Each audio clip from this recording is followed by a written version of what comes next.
Do you remember that day she was born? Indelibly in my mind. Yes. It was not that day, it was early the next morning that we were told. And I thought it was extremely cruel because the pediatrician called. He was a fill-in for our own pediatrician. He was, they trade off.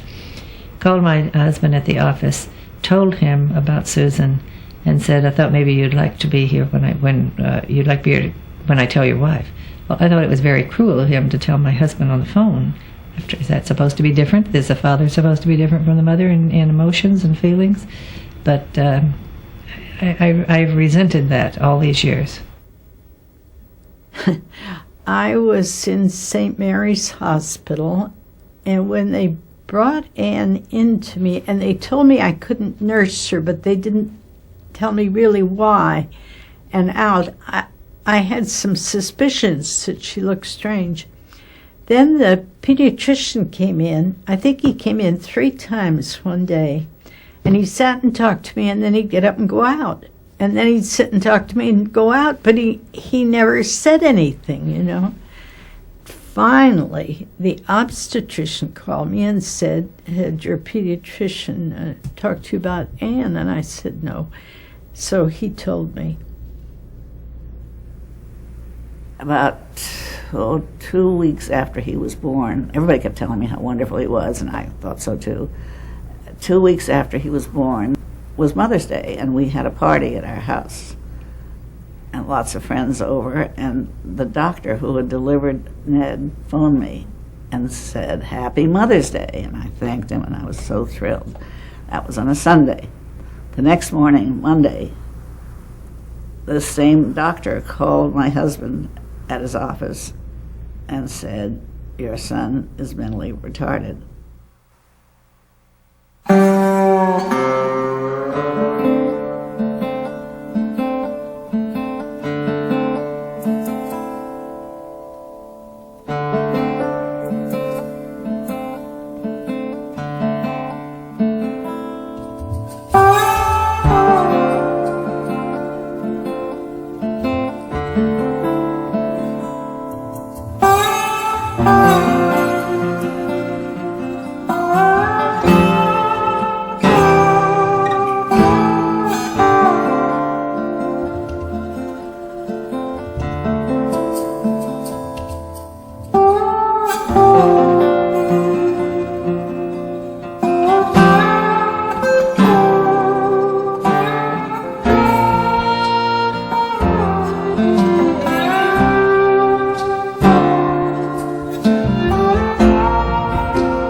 He said, "Well, Mother, she may never make Phi Beta Kappa, but that'll bother you much more than it will bother her."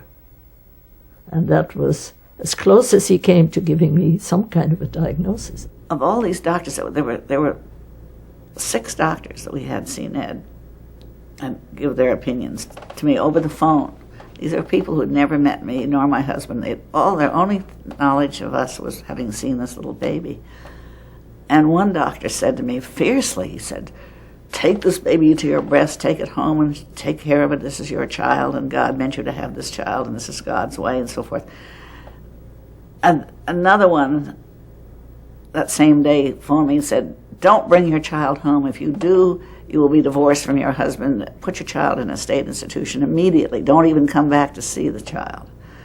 So I got all this kind of frankly crazy advice that was all, one way or the other according to the way the person felt, but not good advice for Ned or for me or for anyone. It was common for doctors to recommend placing the child? Yes, and telling your friends the child died. These people lived with a terrible burden, having told their family and everybody that the child was dead and the child was growing to manhood, How could a doctor say what was said to us? How could that doctor say, "Put her away and forget about her"? It's not a human thing to say. It was kept in the closet. it was a thing that people were ashamed of. They thought it was cast some kind of a blight on the name of the family, that it was showed that there was something wrong with the family, that they had what was called a crazy person. Most people kept them in their homes and hid them. They'd say instead of having 3 children that they had 2 children. It's not an easy thing. Today it can't be easy. Then when there was very little, if any, help anyplace else, unless you happened to know another family with a special needs child, you felt completely isolated by yourself. One couple, whom I shan't mention, whom I knew very well in San Francisco, had kept everyone knew they had a child, but they kept the fact that the child was retarded secret, and they kept the child in the house, and so all their friends knew that something was funny, but it was never discussed until I said, that Ned was retarded, and so our friend said to me, the woman said to me, and said to her husband, if Vivian can say that her child is retarded, I can say mine is. And so she literally came out of the closet. That's what I had grown up with, apparently, with people being hidden, and I didn't know anything about them. Craig was the first disabled person I had ever been around, and I just didn't think it was fair for him not to be involved, and I wanted other people to learn that there are going to be some disabled people around, and you might as well get used to them. People who were kind of our inspiration was that small group of women, Vivian Walters, Margaret Connolly, you mentioned a couple Pat Dunbar. Pat Dunbar, and there was another one. And they, one of those got Elaine Mitchell, I think her name was, lived in Sausalito, to put an ad in the paper calling interested parents of handicapped children to a meeting at the College of Marin. And probably 20 or 30 people showed up. The people that showed up and were concerned and involved, I felt a real kinship. And they were such, I don't know, there was something about them. They were just different. We did an awful lot of crying on each other's shoulders, and for the very first time we were able to sort of express our feelings to people who knew what we were talking about. I remember a couple of families coming who were among the more prominent families in San Francisco, coming to some of our early meetings and saying to me afterwards, the thing that ARC gave me more than anything else was being able to say, I have a retarded child.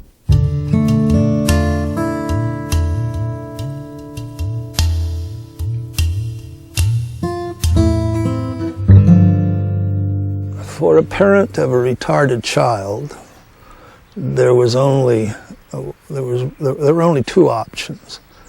One, you kept the child home and dealt with the child as best you could.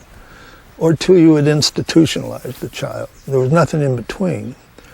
And as a practical matter, that pretty well meant that you institutionalized your child. To get into the Sonoma State Hospital, in the early days, it was really like getting admitted into prison.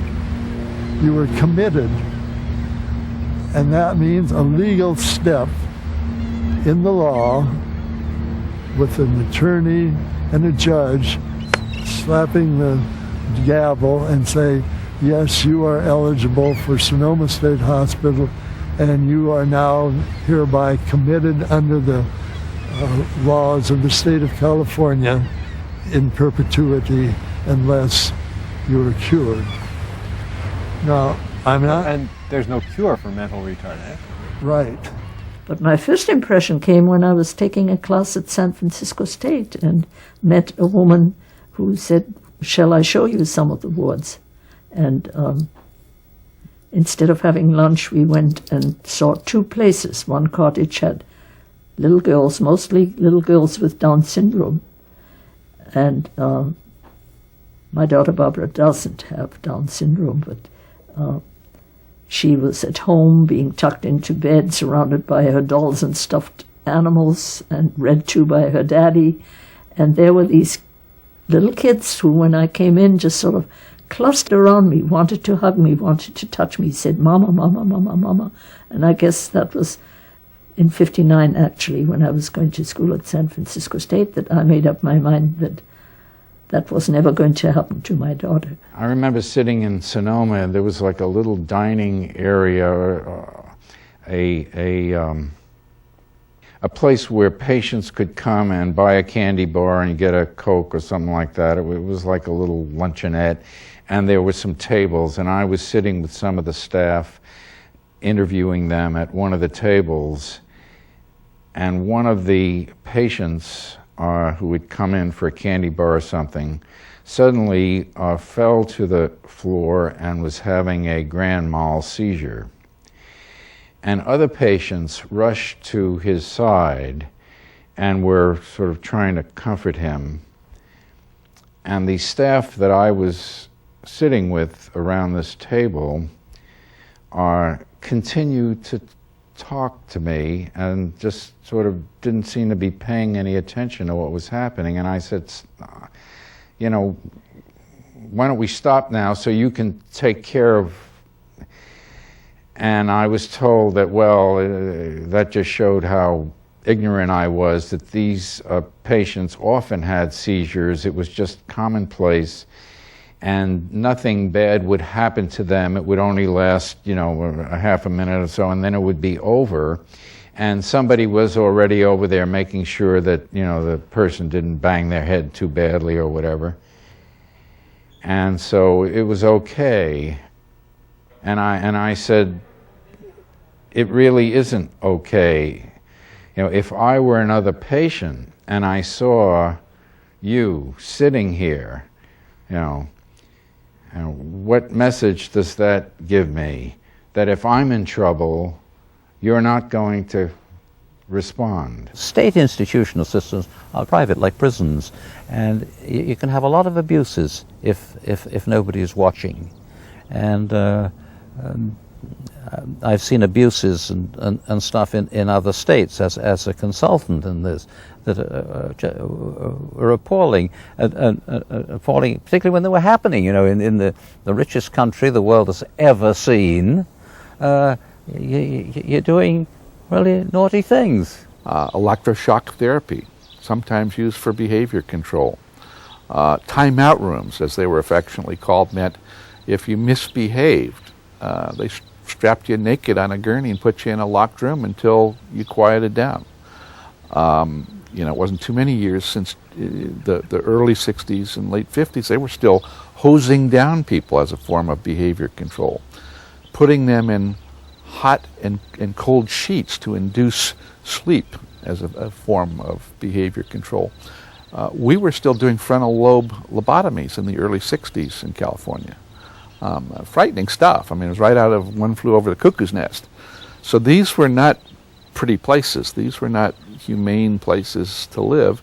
People were stripped of lots of their dignities and then subject to some pretty cruel punishments. Ed was born in Los Angeles. I came to back home to San Francisco the next year, and then I joined the San Francisco ARC and began to work there. And for some strange reason, I decided I wanted to be chairman of the hospital committee. We had no hospital committee, so we made a one-woman hospital committee, and that's how I began, by going to the most local of state hospitals, local to San Francisco, and that is Sonoma State Hospital, where I was detained by the superintendent, whose name was Nelson. Dr. Nelson said to me in our first meeting, "Mrs. Walter, you'll be pleased to know that we keep our floors so clean that our patients can eat off the floors." And I said, "That's what we don't want, Dr. Nelson. We want them sitting at tables and chairs and eating with forks, spoons, knives, if possible." "Oh," he said. So we started off on that tact. There is a way to get from where you are to where you want to go if you just don't follow the rules and use your imagination. We went at it in a couple of ways. One is to shame the society for treating people worse than animals. That's one way, and you do that at several levels. You embarrass the governor, and you needle your own legislators, and you embarrass your officials. I talked to this young reporter from the Orange County Register, and he wanted to see Fairview. He had never seen a state hospital. So we went in when they weren't prepared for us and couldn't cajole us with cups of coffee and sitting around the superintendent's office. The superintendent wasn't there, of course, at night. And we just knocked on the doors, and over the protests of some people who were the caretakers, we went in. We found terrible conditions. We found filth in the living quarters of people. People were unbathed, poorly fed, not given any chance to progress or to develop skills of any kind. It shocked this young man. He had never seen anything like this before, and I hadn't seen it before, of course, and was dismayed and disgusted, but it was good for me to see it through the eyes of someone who hadn't seen it before and who was able to write about it. That was the important thing, that he could write about it and did, and that his paper let him write it. There were big newspaper stories about unconscionable conditions in California state hospitals. And if you're a governor responsible for those hospitals, you got to do something. Some of the psych technicians were arrested. They were taken into custody. One of my good friends who had been around here for quite a while was picked up at his house. He was fleeced in front of his family and all the neighborhood and taken off.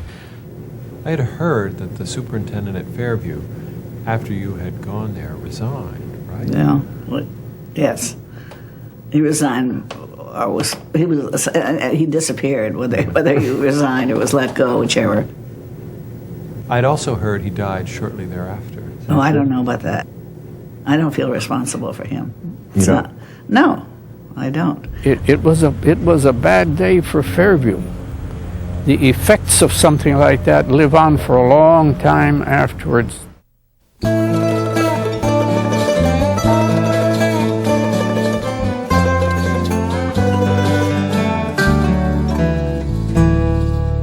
During John Kennedy's campaign, that I had some relationship with his mother.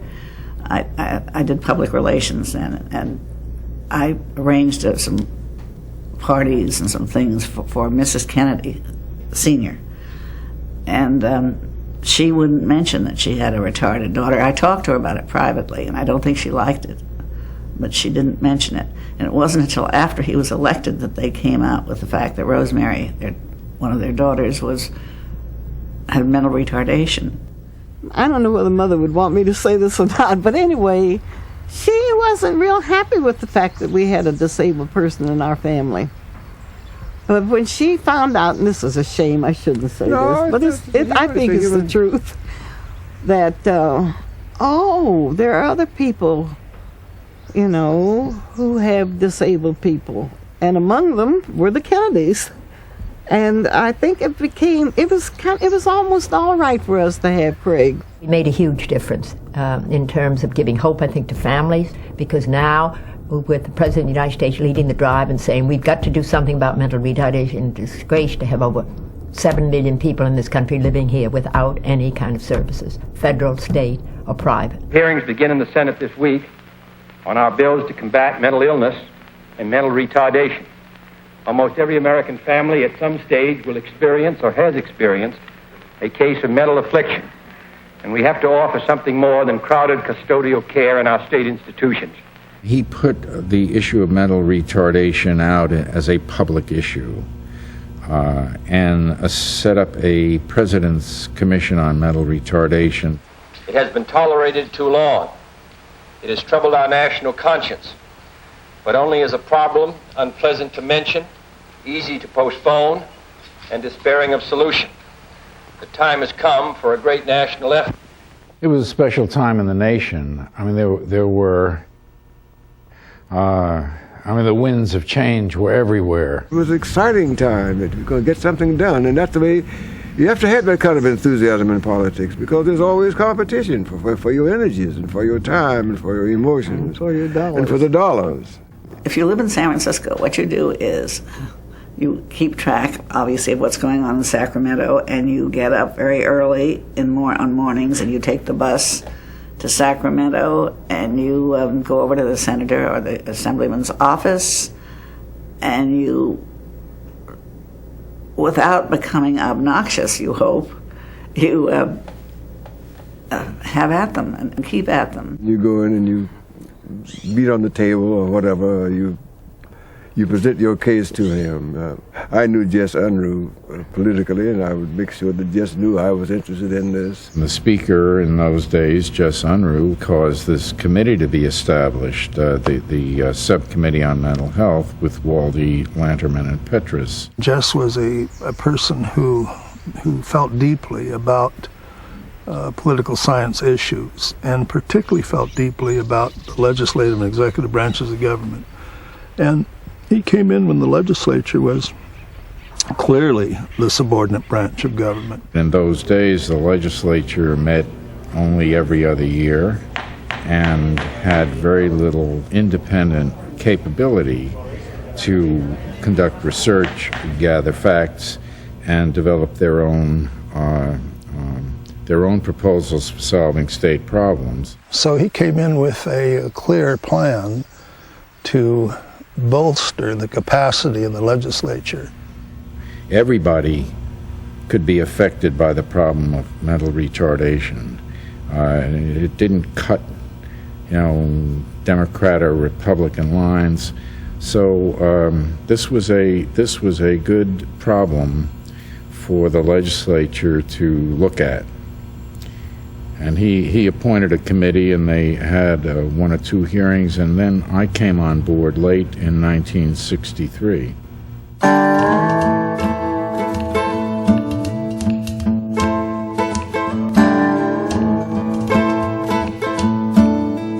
I wasn't terribly impressed with Art the first meeting.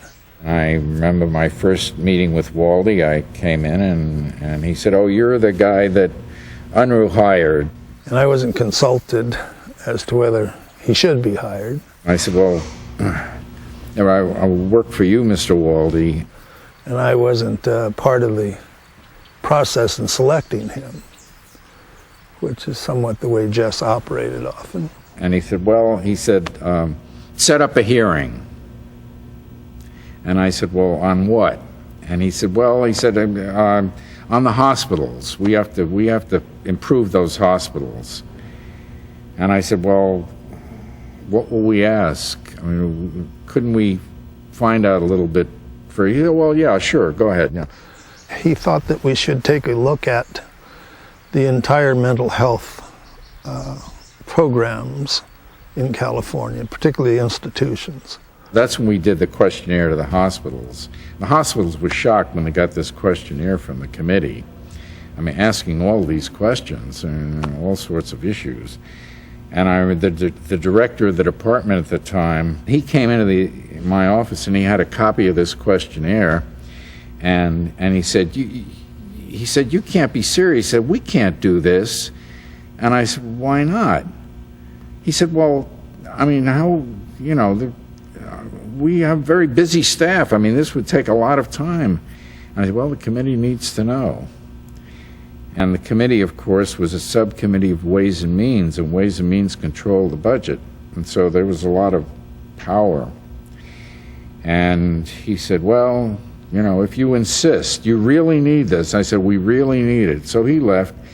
And then I began to get packages from each of the hospitals, pounds of every rule and regulation and piece of paper that they had ever generated. I mean, I had stacks of stuff from the hospitals, 6 feet high, piled up, and I figured, well, that they probably decided that we'll show him, we'll choke him with this stuff, and so I sat up, I read everything, I read every piece of paper.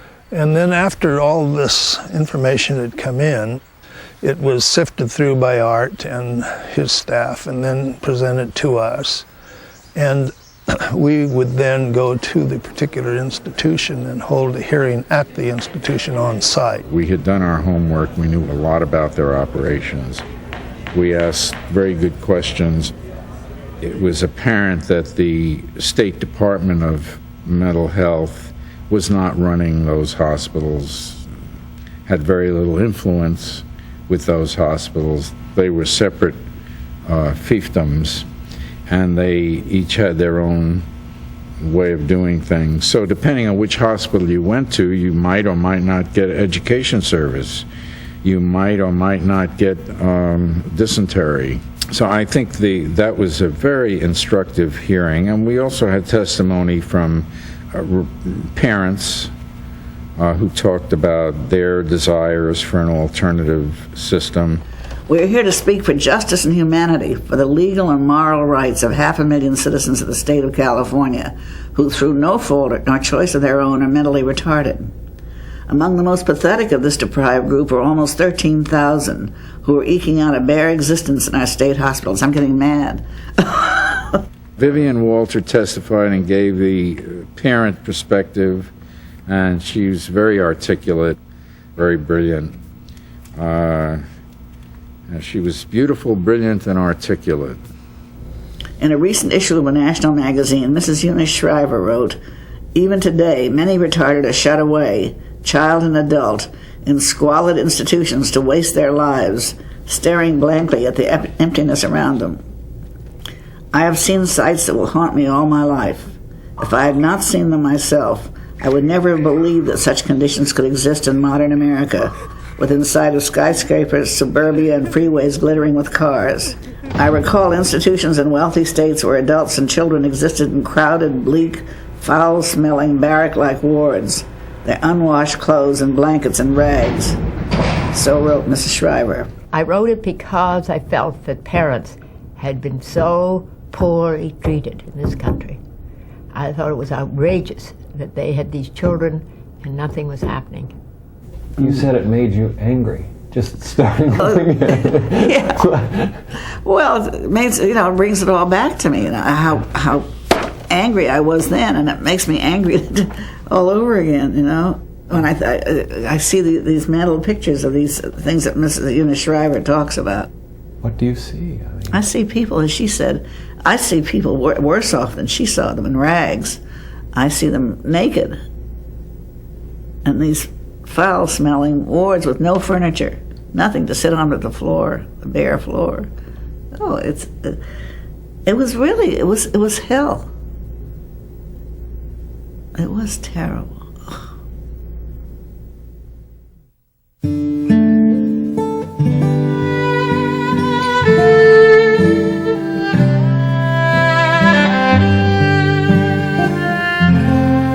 The committee was formed initially to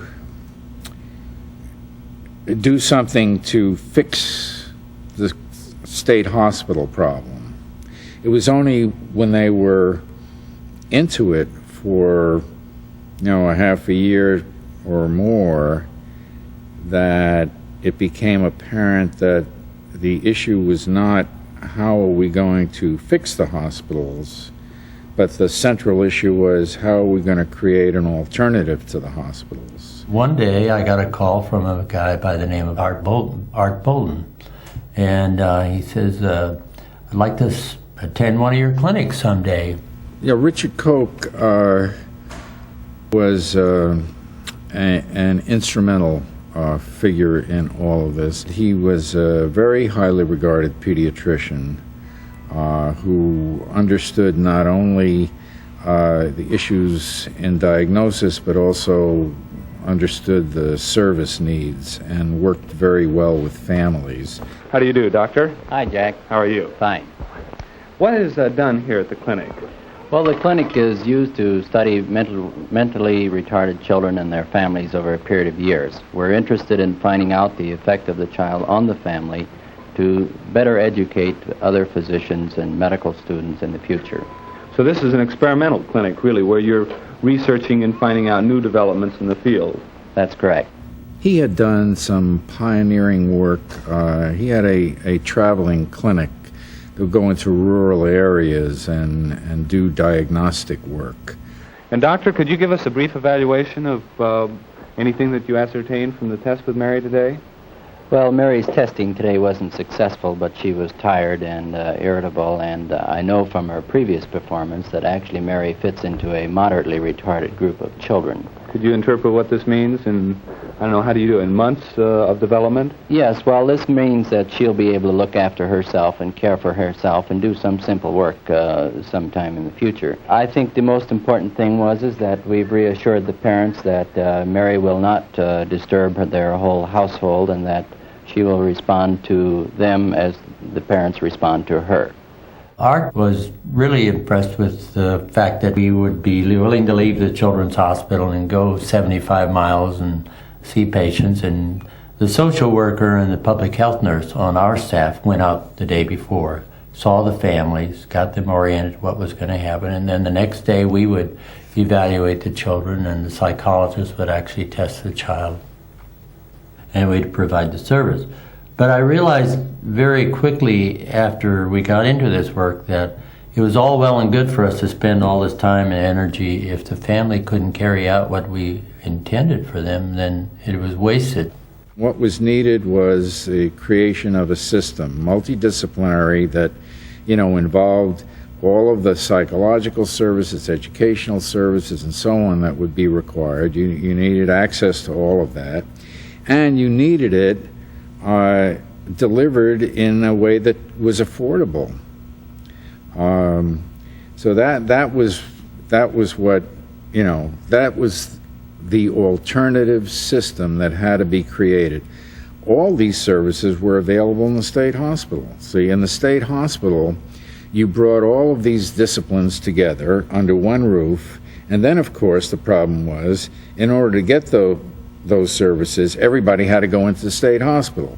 Now we were talking about providing those and more and different kinds of services out in the community, and somehow or other organizing it into some sort of a reasonable system so that people could navigate and get what they needed. What Art Bolton and really felt was a critical importance to actually implement the plan that was developed.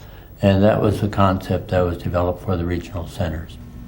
It was a slam dunk, this bill was. I think it was a unanimous vote in both houses. Why would anybody oppose such a good thing? It legislated in the two regional centers, one in LA and one in San Francisco, this concept that there be a place where a family could go when they had this problem to determine if there were options other than institutionalization or staying at home available to them for their child. It had been a year of work. I had a one-year contract, and the year was now up, and we had done everything we had set out to do. And I went into Unruh's office, and I said, Jess, good news. The bill passed. The mental retardation bill passed. And he said, oh, Bolton, he said, don't get so excited. He said, I guarantee you they'll screw it up faster than you can unscrew it. So. The regional center, in my mind, there was a place where we could get counseling, not just the children and the young people and later the adults. It was from cradle to grave, but the parents. Do you ever feel you were alone in a place where there were other people, but you didn't, either because of your color or your mode or whatever, you didn't fit in? And so life seemed very narrow and lonely and hard to cope. And as soon as you got the feeling that there were other people in the same problem, why, it was much easier. I have a friendship with the Zenith Young. Had the friendship before we knew about each other's children, and she told me about something that was going to happen, and she took me along with her to a couple of things that were happening in our geographic area, and that turned into being the regional center system. A group of professionals sitting in clinic, focusing their attention on one child, one family, and its needs in the community. A fixed point where a retarded individual and his family are helped to find the services they need. The real radical thing about it was that we could sit down with people and analyze, along with their family, what it was they really needed to cope with life. And we could then go out and buy whatever those things were. Respite care being one of the major things that would help a family to cope. Nobody had ever approached it that way. They tested individuals, and if they had a certain IQ, they went to Sonoma, and if they had another IQ, they went to the public schools. The state was spending the money in a state hospital, in a huge wards and all that kind of a thing, and saying you belong in X, and you belong in Y, and you belong in Z. We were proposing, and we proposed and did, to take that same money. And what we used to say, the money goes with the person. Do you remember? The money is, we put it in a little bundle and we tie it around the person's neck. That's what we said at the beginning. That's Gunnar Dibwad. And so the money would go with the person instead of going to the hospital. And the person would then buy rehab or buy education, buy whatever that person needed. With the beginning of the regional center system, there was hope for the first time. It was all right to keep your child. It was acceptable to start fighting for the things that child needed. By these regional pilot centers, we were seeking to prove that the infrastructure could develop, that the accessibility to other opportunities and alternatives was out there or could be developed out there. We were sort of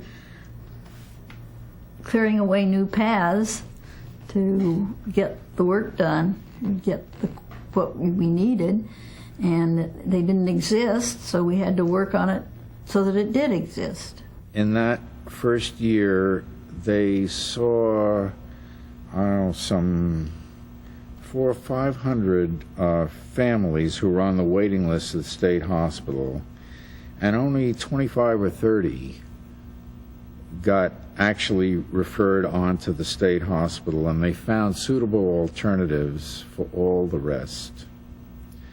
So, boom, that was it. That was the ball game. I mean, the point was proven. You could do it, and you could do it at a reasonable cost, no more than state hospital placement. You could avoid the cost of building all those additional beds, and you could do it to the satisfaction of the families.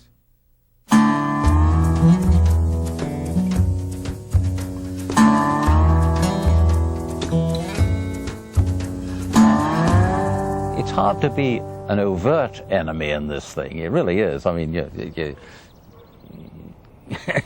can't say handicapped children are no good. No, but you could say quietly in a corner and with somebody, I You can vote don't know why against the it, hell yeah. we're spending all this damn money on, these. Yeah. Oh, and a lot of them did, of course. The governor wanted to have a major tax cut. To do that, among other things, he proposed a 10% across-the-board budget cuts for all departments. I think the state budget is laden with fat, and I think it should be blue penciled down until it is within our income, at least. Actually, it should be blue penciled down wherever there's any fat, no matter how far down it takes us. The governor wasn't necessarily ecstatic about this new system happening, and he could see down the road that, and particularly based upon the Department of Finance's viewpoint, that this could cost millions and millions and millions of dollars. The purpose was to get the fat out, get out the surplus that was unnecessary, and try to use the money more effectively. Well, in terms of the cutbacks or the proposed cutbacks in mental health and for persons with mental retardation, those were not popular cuts. And it just caused a huge furor. They hated us in Sacramento. We were holy terrors. When we'd come in the door, they'd go, "Oh, God, here she comes again." They were concerned about their children, and they were watching programs very carefully and were very sensitive about the program. When they were at difficulty, having had a retarded child or whatever it was, they were very intense. And so it was more difficult to tell them programs we thought were improvements. Well, there was a guru, actually, but who was most helpful and who was wonderful and for whom I have great respect and affection, and that's a man named Gunnar Dibwad. Gunnar was going to come to California, and he let me know he had a friend named Bank Mikkelsen, a Scandinavian, visiting with him, a very learned, professorial kind of person who was internationally famous. And so Gunnar said, "Will you take us to Sonoma?" And I said, "Yes." So I took the two to Sonoma, and Bank Mikkelsen had a fit. For an outsider, particularly somebody from a Scandinavian country, where we always had small facilities, always individual care, this kind of mass regime was, of course, disgusting. The situation is improving in California. We do have the tradition of having a large hospital with a number of patients. Apparently in Denmark they have a smaller cottage-type facility closer to the community. We're moving in that direction. We believe that the mentally retarded, as the mentally ill, should be treated as close to their own homes as possible. When people criticize the system, they want to take out the worst, they don't tell about the best. The ones we've sent home. The ones who have sent home and able to function in society. The ones that work on the contracts and sort out the nuts and bolts, and earn a way to Disneyland. So, I'm getting angry. I tell. but it's easy to criticize and unfairly criticize. We found residents who were naked, other residents who were ill-clad. We found toilets without seats. I mean, this is getting down to the nitty-gritty. They're concerned that the patients would take them and break them into wooden seats and start using them as weapons. Really? Yeah. They could use the facilities just as well without a wooden seat on it. We have talked in this country a great deal about the Holocaust and couldn't believe when the Germans said they didn't know what was going on. And we made bad comments about the Germans. And yet here in our own institutions, long before Hitler and through the Hitler years, we had conditions that were literally like the Holocaust. Well, Bank Mikkelsen was absolutely appalled by what he saw and actually ended up holding a press conference after his visit.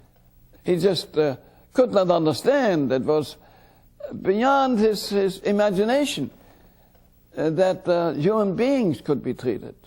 And he was right, you see. People were like cattle. Essentially, he said, state of California, you with all your riches, you ought to be embarrassed. You ought to be ashamed of yourself. In Denmark, we treat our cattle better than that. I don't believe that. I mean, they don't put cattle in a bed and feed them by hand all its life. They kill them. I don't think that what this person had to say was an indictment of this administration, but merely a comparison with a different way of approaching the problem in California and the United States than in his own country. And then there were some reactions from the administration, some unfortunate comments by Spencer Williams, who at that time was the Secretary of Health and Welfare. And it was in reference to part of what Bank Mikkelsen saw and what this study group saw was one ward that was overcrowded women in it, and some of them naked, some of them rolling around in their own feces, and that made the newspapers as well. And so when Spencer Williams was asked for some reaction to that, he said, well, what can you expect? They have, an IQ that's about the equivalent of a household pet. Referring to a pet was bad, but a very, very, very low IQ, unable to do almost anything that humans are supposed to be able to do. And so Bank Mikkelsen really wrote what he wrote. Papers were published all over the world about this terrible state of things in California, which was, it was terrible that he had to do it, but it was gratifying that he did do it. And that made the governor very angry, and it was a little difficult situation for some people, who had been accused of having arranged a visit in order to aggravate the governor. Things were pretty bad, and he held a special meeting at Camarillo State Hospital. I don't think that exists anymore, to give a hearing to all of us, all of those of us who had been the nuisance makers, the complainers. And there's a funny story associated with it. When they got there, he and his people, they found that the grass had died outside the state hospital, and I guess they wanted to make it look prettier. So they painted, they blew that green stuff on it and painted the outside, the grass, what should have been grass, they painted green. They sprayed it all green, and David said, "It's so good to see you here, Governor, because you may notice that even the grass is greener." But he was pretty mad at us, and he had a list of people. And I remember him saying to one person, "Ha ha, I recognize your name from seeing it in the papers." It was very threatening. Reagan had the background of fantasy movies, but not what's reality in the community, and he depended on the community people to feed him, and it depended on who was feeding him where he was. He was conservative budget-wise, but he was very interested in doing good programs for the state and helping the people that needed help. He wanted to keep the budget down, not waste it, but he was not afraid of helping people that were really in need. We would recommend something, and he would say, well, that sounds logical, and let's see that we do it. And he'd point to that. And we left the meeting very impressed and enthusiastic, but nothing ever happened. And so we were very disappointed that nothing happened really to change anything.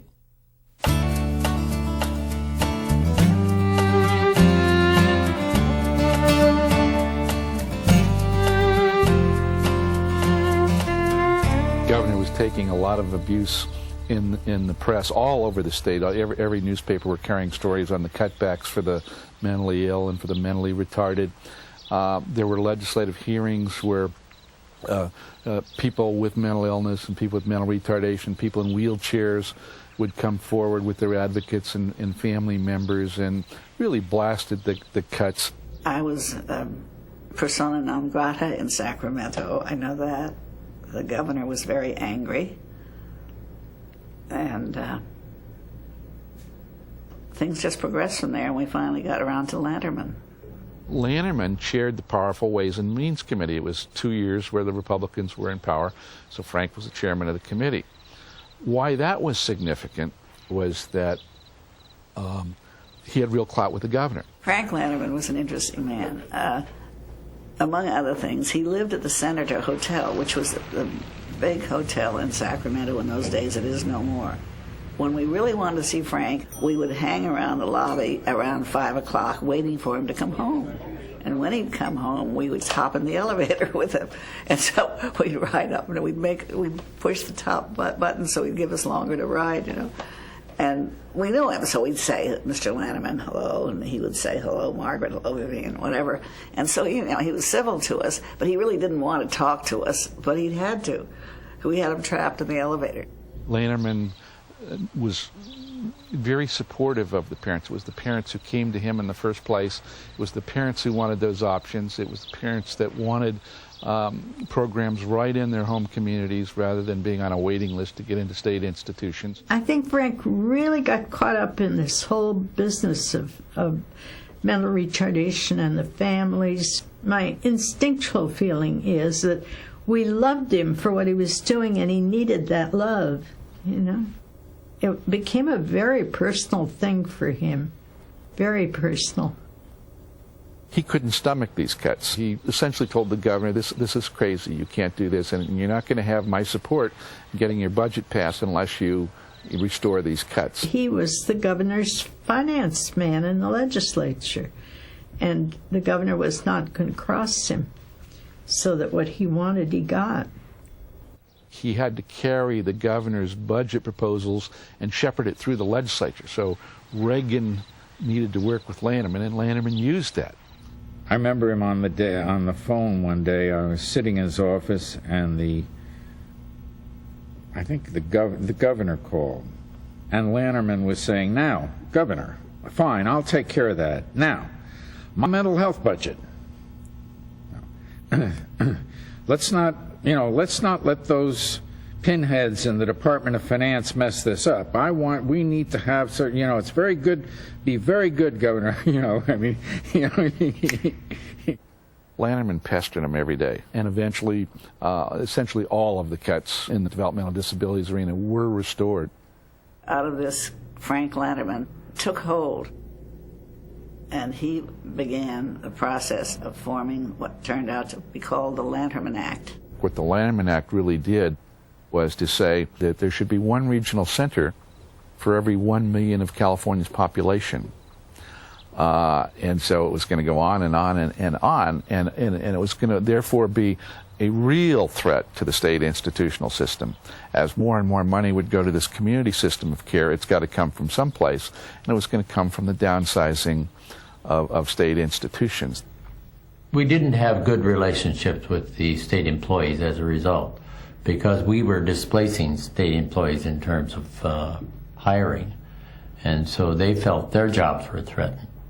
Well, we were threatening their jobs. One day I was sitting quietly trying to figure out something or other at my desk, and I got a call from the Attorney General's office in Sacramento saying that they're delegating a man on their staff to work with me and the regional center to deal with the suit that's just been filed against us by the CSEA, the California State Employees Union. It was about the time when Lanterman was really pushing the bill through, and it looked like now it had some chance of getting passed, which got CSEA's attention.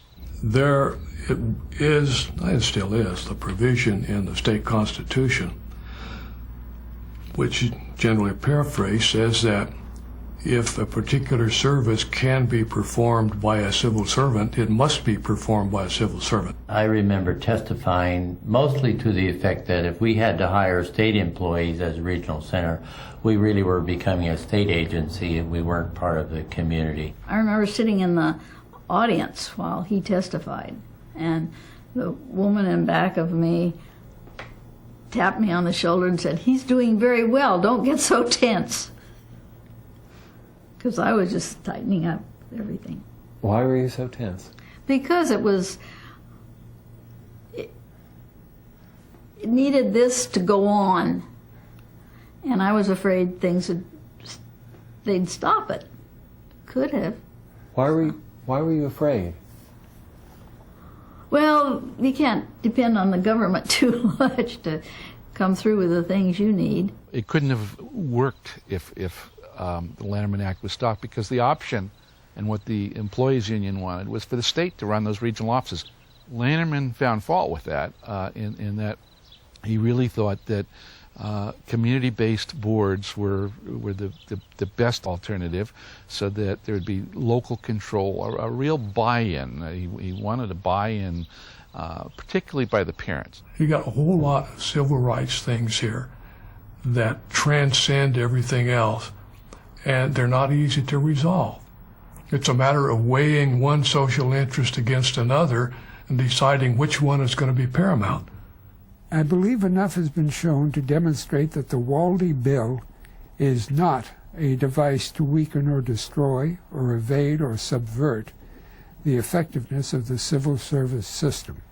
The fact that a particular occupational skill can be provided by civil service does not mean that the function of a program can be achieved through civil service. To use a homely metaphor, the fact that one can buy the ingredients does not prove he can bake a pie. I think it was a collective sigh of relief by those in the audience, and an obvious despair on the part of the union representatives and their attorneys. But we were euphoric, and Lanterman was euphoric. I mean, let's face it, the judge decides what he wants to do, and then he finds a legal reason to do it. They do it every day. It's understood. You can complain all you like about what judges decide and say that's not the law, but the fact is the law is what the judge says it is. And in this case, Abbott Goldberg looked at that provision of the Constitution and said the state can do it. I can only quote my wife. She says, thank God for once you did something right.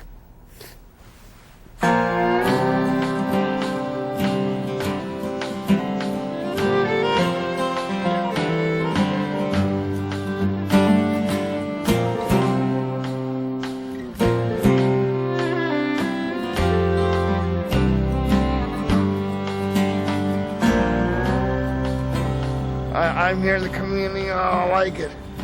Everybody said to me, oh, if you move out, you're gonna get stuck. You're gonna get stuck. You're gonna get stuck. I'm not stuck.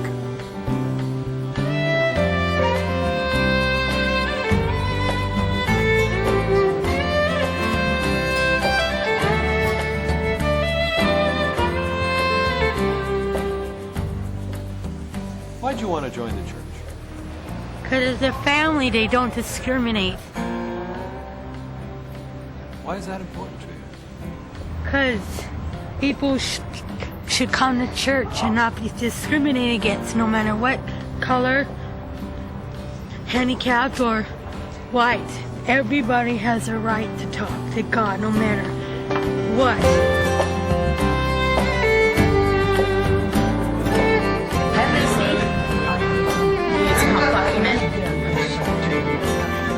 Hi, JD. All right.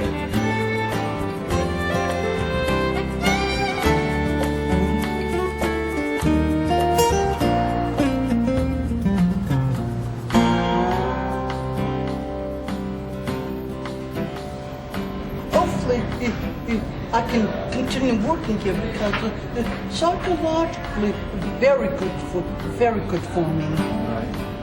Yes, very good feeling.